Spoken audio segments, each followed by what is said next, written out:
في إطار المهرجان تاع فن الرمال المنظم من طرف جمعية الشرق المتواجدة ببركان وبشراكة مع جمعية فيجيج للفن والإبداع. تم تنظيم ورشة لفائدة الأطفال حول تقنية فن الرمال والتي تؤطرها الفنانة الروسية راشا.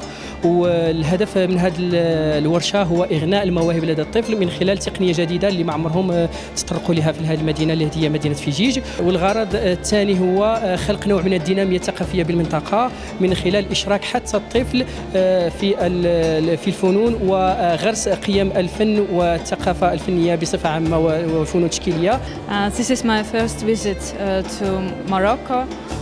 And of course in Figig, I like the architecture very much and nature.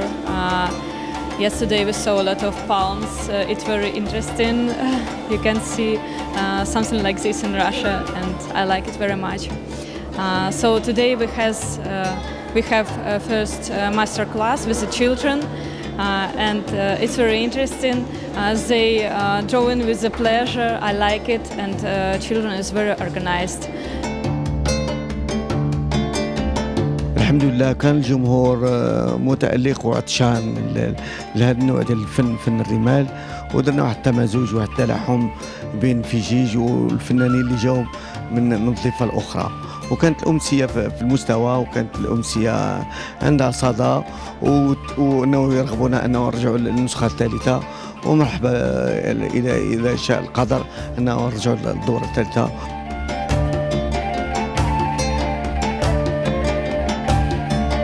Et en fait, l'intérêt de venir couvrir des événements tels que celui-ci, Art Rimal, ici au Maroc, c'est très important pour nous, puisqu'on a en prérogative de valoriser les arts sous toutes les formes en Afrique.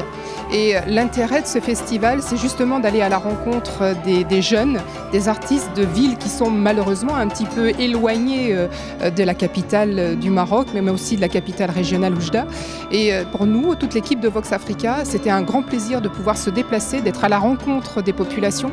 On a vu qu'effectivement, on était particulièrement bien accueillis, que les gens avaient beaucoup de plaisir à recevoir des équipes de presse et puis de voir d'autres artistes venus d'ailleurs. Et l'intérêt, encore une fois de plus, de couvrir un événement tel que celui-ci, c'est de pouvoir être visible au plus grand nombre. C'est-à-dire que là, on offre l'opportunité d'avoir cette visibilité internationale. Alors évidemment, le Maroc fait partie des 54 États africains et nous sommes une petite pierre angulaire qui permet de regrouper l'ensemble des pays et de faire en sorte que les uns arrivent à connaître ce que font les autres.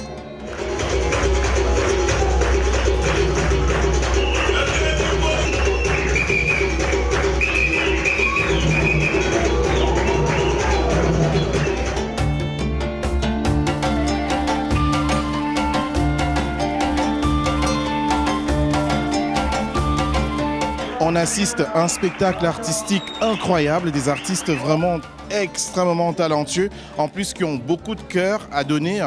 Franchement, je pense que ce festival mérite d'être connu au plus grand nombre et aussi soutenir ces gens qui sont vraiment complètement reculés, encerclés par l'eau Sahara. Ils ont besoin de vous. La prochaine fois, venez en masse.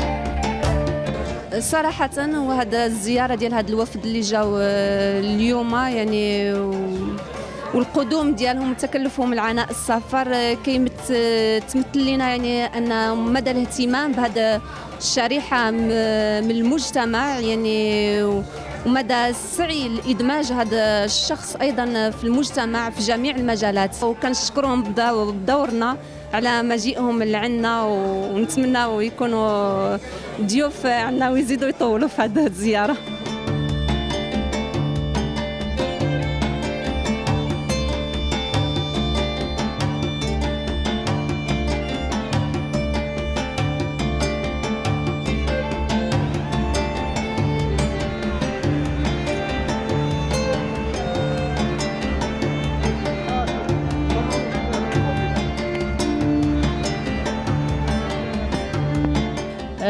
كنشكروا جمعية فنون الشرق للتنمية اللي شاركتنا في التظاهرة الفنية النحت على الرمال والرسم على الرمال اللي جبنا فيها وليدات معاقين ووليدات سويين شاركوا في هذه التظاهرة واستفدوا منها وخدوا واحد التجربة اللي إن شاء الله احنا كمدينة سياحية وكمدينة شاطئية وفيها الرمال غادي يزيدوا ينميوا هذه الموهبة هذه إن شاء الله.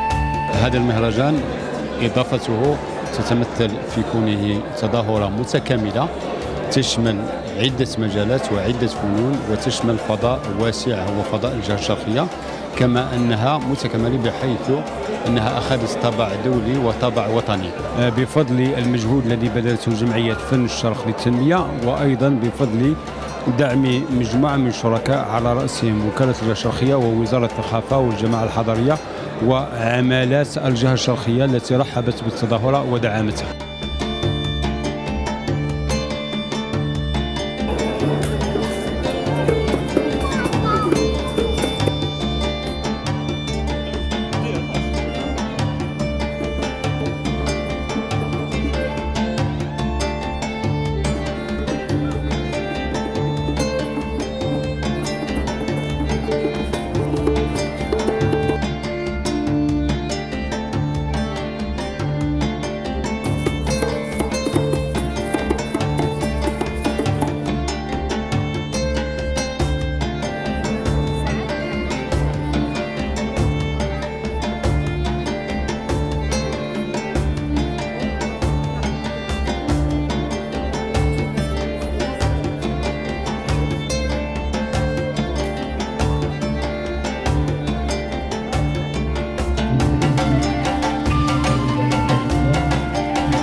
خليكم مع كلمة لرئيس جمعية فن الشرق الأستاذ نور الدين مدران فليتقدم مشكورا.